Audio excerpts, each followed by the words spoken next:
The United States stands at this time at the pinnacle of world power. It is a solemn moment for the American democracy. For with primacy in power is also joined an awe-inspiring accountability to the future. At the heart of U.S. foreign policy is a deep-seated ambivalence. Some American leaders, believing that global problems must have global solutions, have put their faith in institutions with worldwide mandates. Others have derided those same organizations as ineffectual and have asserted that America ought to stand alone. Great Decisions examines the perils and promises of multilateralism and asks whether global cooperation can endure in an era of nationalist retrenchment. The end of the global order? Next on Great Decisions.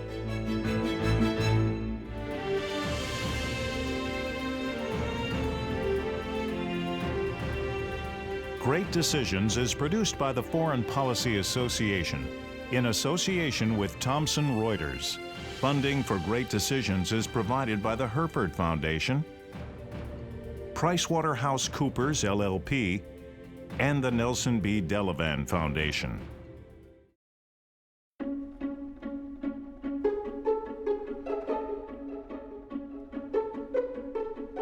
Every 4 years, American voters head to the polls to elect a president. At issue is not just who will occupy the White House, but how actively the U.S. will engage with the rest of the world. From this day forward, it's going to be only America first. America first. America is back, ready to lead the world, not retreat from it. In his 4 years in office, President Donald Trump pulled the U.S. out of a host of multilateral institutions. The Trump administration announced today that it will withdraw the U.S. from UNESCO, the United Nations body that protects global cultural heritage, in response to its designation of the old city of Hebron as a Palestinian World Heritage Site. In a joint statement this afternoon, Secretary of State Mike Pompeo and U.S. Ambassador to the UN Nikki Haley said the U.S. will no longer participate in the UN Human Rights Council. Today, President Trump formally notified Congress of his intent to withdraw the U.S. from the World Health Organization, the international agency responsible for fighting disease.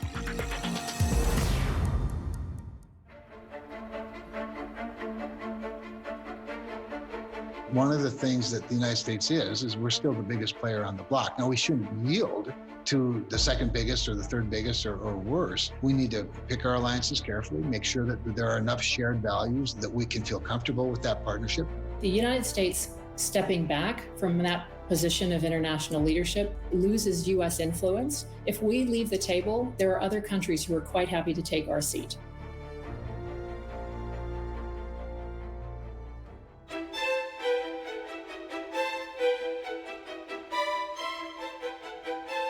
Three-quarters of a century has passed since the end of World War II ushered in a new system of multilateral commitments. Now, in an era of rising nationalism, the institutions that were built to bring the world together are being tested. Now, I've been worrying about different aspects of the world for some time and have concluded that we are now on a hinge of history, sort of comparable to what the people at the end of World War II faced. I think going forward, the real question is, what is the norm? Is the last 75 years the norm and Donald Trump the aberration? Or in some ways, was the last 75 years something of the exception and Donald Trump was a harbinger of a return to America's tradition of holding back from the world? I don't have the answer to that, but a lot of history will depend on that answer.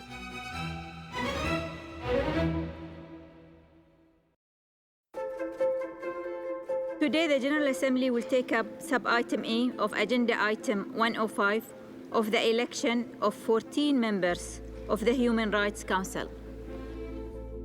In 2006, the UN approved the formation of a body dedicated to the protection of human rights around the world. But George W. Bush kept the U.S. out of this new council.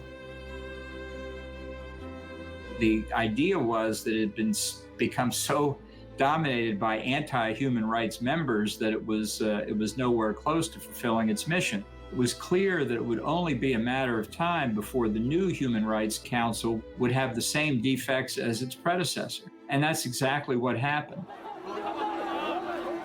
There really isn't a whole lot of evidence in terms of impact of the Human Rights Council in terms of addressing grave human rights situations around the world. The tough cases, those are the ones that the Human Rights Council needs to be focused on, and those countries often ignore the Human Rights Council, even if they're a subject of its resolutions at all. When President Barack Obama took office in 2009, the U.S. finally joined the UN Human Rights Council. The logic behind the Obama administration being in the UN Council on Human Rights is to be at the table to try to make it better. It is very fraught, but if we aren't there, then our voice is not there, our values are not there, our purpose is not there. This was not a naive, idealistic decision. This was based on a very pragmatic assessment of the costs and benefits of engagement versus non-engagement. The idea that the United States would cede leadership on human rights without even taking a shot at this new institution, I think that that was just untenable for the Obama administration. After 8 contentious years, experts disagreed whether U.S. participation had paid dividends. And I'm proud to say that today, the Obama administration's leadership at the Human Rights Council has delivered real results. They were successful at the margins. They were able to make some resolutions less troublesome or less onerous or less hypocritical than they otherwise might have been. But again, you still don't see the Human Rights Council under the Obama administration truly focus on those countries that need to be criticized. You didn't see resolutions condemning Cuba. You didn't see resolutions condemning Russia. You didn't see resolutions condemning China. The results of our engagement at the Human Rights Council far exceeded anyone's wildest dreams. We had 4 special sessions on Syria. We were very engaged in the creation of a commission of inquiry on North Korea. LGBT rights, we got onto the agenda, and that had been inconceivable just a short time earlier. I think there's a real question, absent U.S. leadership on the Human Rights Council, whether the Human Rights Council ever would have set up a human rights special rapporteur for Iran to actually investigate and hold accountable the Iranian government for its human rights abuses domestically, at a time when the UN Security Council was blocked by the Russian veto. In 2018, President Trump reversed course. Once again, the U.S. refused to take part.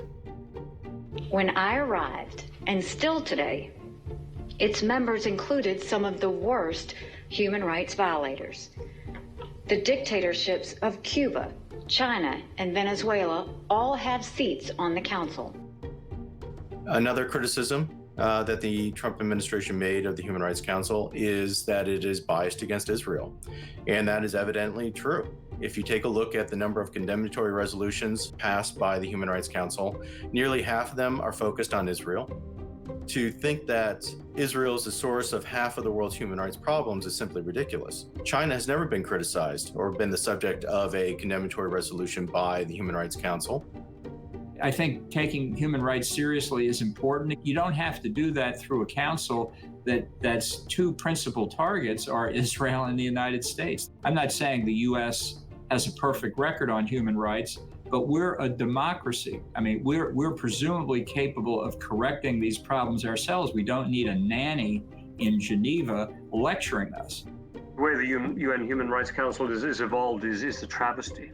And I can see why the Trump administration would say, we're not going to have anything more to do with this. The question is, does it help? you want to throw your toys out the pram and just not be there at all. I think the view of the British government is it's better to be inside fighting that case than to say we leave.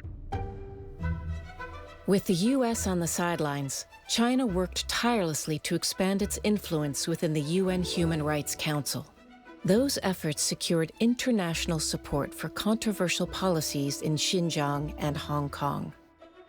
There was a recent episode where China was successful in building a coalition to support its narrative about its role in Hong Kong. And this is a perfect example of where if the United States had been present, we would have been able to work the halls and find more country support and really change the narrative about whether China actually does have the support of the majority of countries.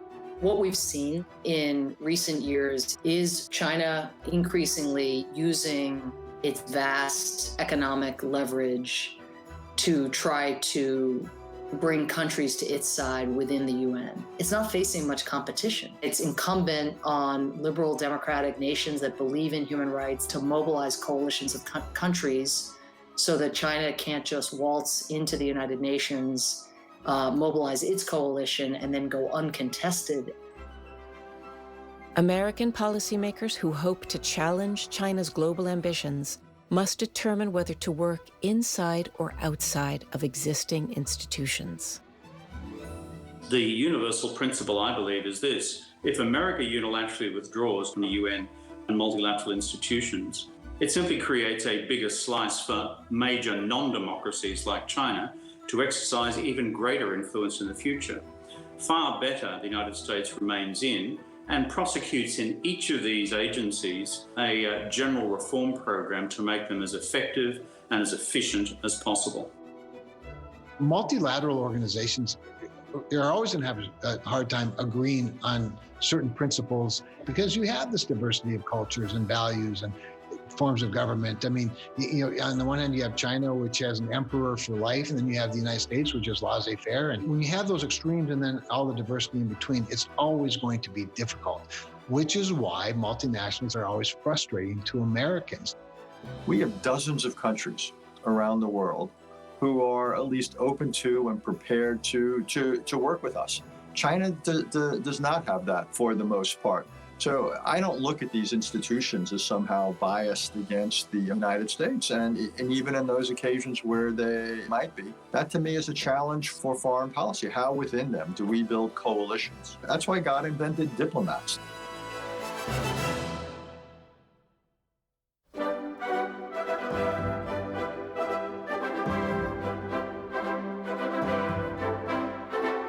Let us not fail to grasp this supreme chance to establish a worldwide rule of reason, to create an enduring peace under the guidance of God.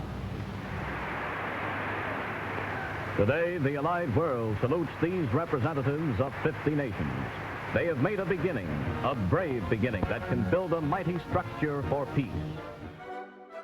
When World War II ended, the U.S. championed the formation of the global order we know today. The United States was the architect of so many of these multinational organizations. You know, they came out of, in so many ways, a devastated world in 1945 and a belief by Americans that the way to avoid catastrophic wars in the future was to create international institutions that were basically channels for dialogue and problem solving. That was a very different world, a very different United States. Balance of power, distribution of power was far different. These institutions now have 75 years of a track record, not always, shall we say, glorious. Even as the U.S. government embraced multilateralism, a strong undercurrent of skepticism ran through American politics. I just say the hell with the UN. What is it anyway? It's a damn debating society. What good does it do? Very little. The U.S. can afford to be much more self-sufficient and independent than just about any other nation in the world. America always kind of stood a little bit to a side on these things, and it was given the permission to do that because most Western nations thought, look, we don't mind if America does its own stuff now and again, as long as it's inside the multilateral institutions when we need it to be. Well, I suggested on the floor of the Senate today that we stop all funds for the United Nations. Now, what that'll do to the United Nations, I don't know. I have a hunch it would cause them to fold up, which would make me very happy at this particular point. Well, in the United States, like in Australia and other Western democracies, it becomes an item of political sport, particularly within the political right and far right, to just go on a general campaign of UN bashing. Why do politicians do that? It's because this attack on globalism, this straw man argument, has become a part of the identity politics of the right and the far right. Globalism exerted a religious pull over past leaders, causing them to ignore their own national interests. Today, the world looks very different from the circumstances of 1945. It is not so easy for bureaucratic institutions to evolve rapidly to face new challenges. It's going to be very hard to see those organizations change. It's not that people don't know how they should change. It's that the major powers that comprise these institutions have to be prepared to bring their publics along. There's no magic wand that can be waved by the citizenry on their own, or by the Secretary General, or by any particular country. What is the point of pretending that the organization is still committed to its original principles? And if that tension means that the organizations don't work, as many parts of the UN system didn't work during the Cold War, that's unfortunate, but then that ought to lead people to say, what are the alternatives? Not just keep plowing along as if the problem didn't exist.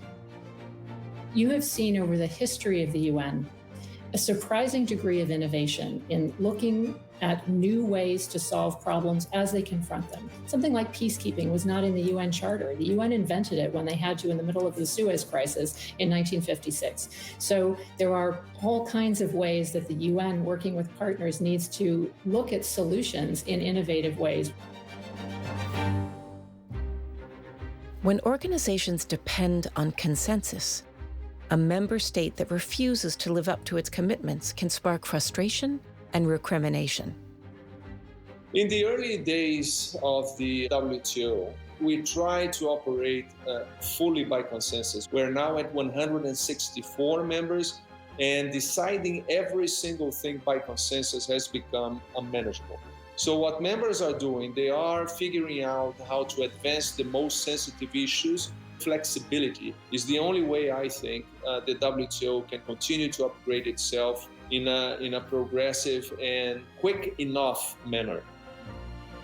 To the extent that international organizations deal with political issues, you're going to see further gridlock as the member states disagree. And you saw this during the Cold War when the United States and the Soviet Union were often at odds. The staunchest defenders of the multilateral order insist that institutions are merely forums where member states can interact. It is up to those individual countries to learn to cooperate. There is no other forum where this is going to disappear. Whatever forum, whatever setup you design, you're still going to have different opinions. It's not changing the name of the forum or the place of the forum or the countries that are inside the forum that it's going to change the outcome. Richard Holbrooke used to say about the UN that blaming the UN for a crisis is like blaming Madison Square Garden when the New York Knicks play badly. When are we going to get the kinds of reforms of these organizations that we need to make them fit for purpose in the 21st century? When the governments that comprise UN bodies are willing to back those reforms.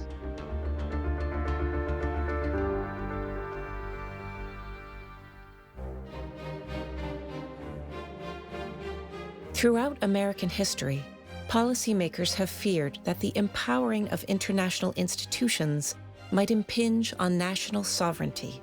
I do not recognize higher law than the Constitution in temporal terms. I'm leaving religion out of this. We are sovereign. And the Constitution provides no opportunity to delegate that sovereignty to some international body. My own view is that there's a false dichotomy that's often created between sovereignty and cooperation. One of the best ways to advance the sovereign interests of any country, including the United States, is by working with allies, working with other partners where you share common interests. And that's really how these institutions were created and what they're for.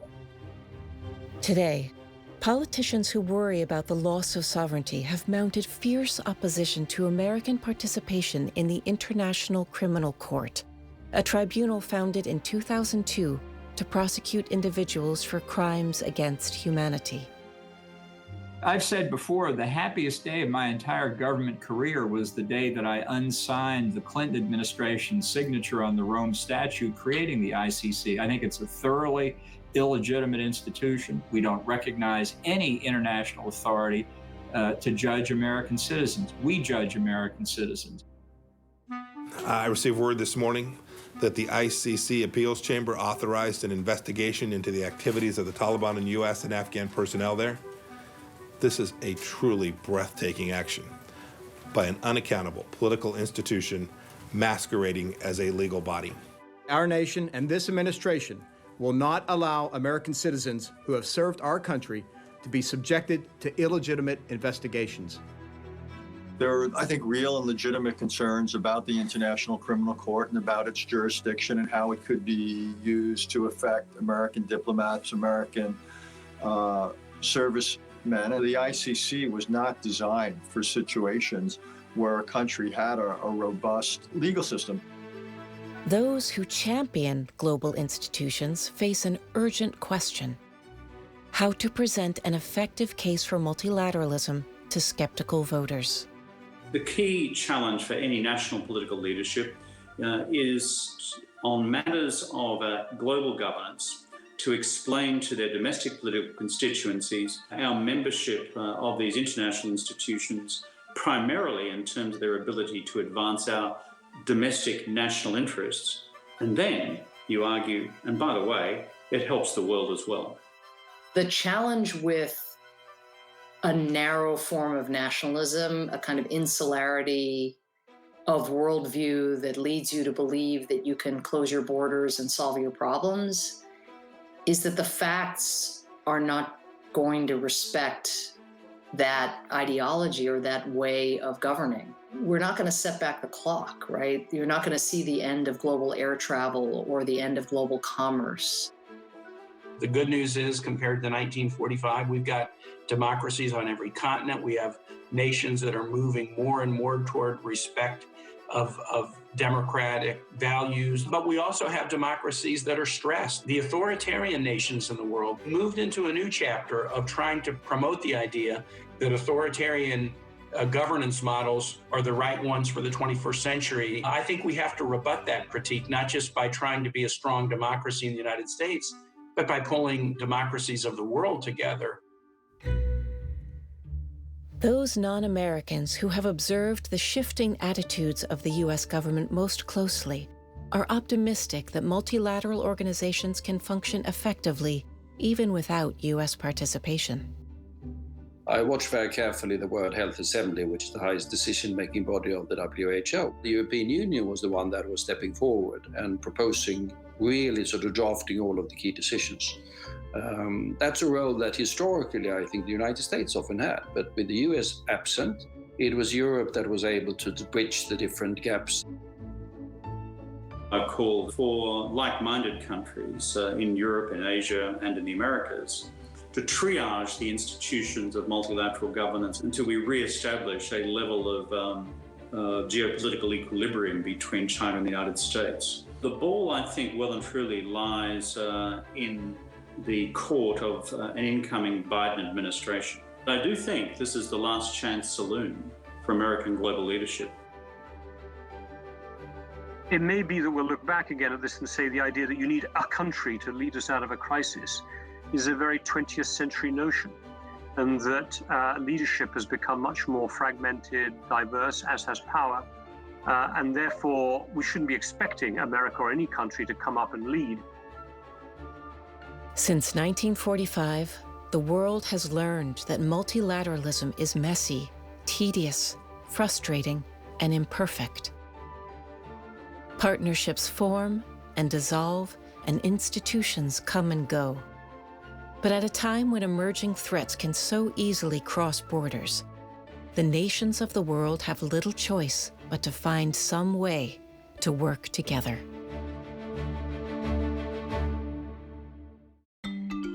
Great Decisions is America's largest discussion program on global affairs. Discussion groups meet online via Zoom and Google Meets, in person at community centers, libraries, places of worship, and homes across the country to discuss global issues with their community. Participants read the 8-topic briefing book, meet to discuss each topic, and complete a ballot which shares their views with Congress. To start or join a discussion group in your community, visit fpa.org or call 1-800-477-5836. Great Decisions is produced by the Foreign Policy Association in association with Thomson Reuters. Funding for Great Decisions is provided by the Herford Foundation, PricewaterhouseCoopers LLP, and the Nelson B. Delavan Foundation.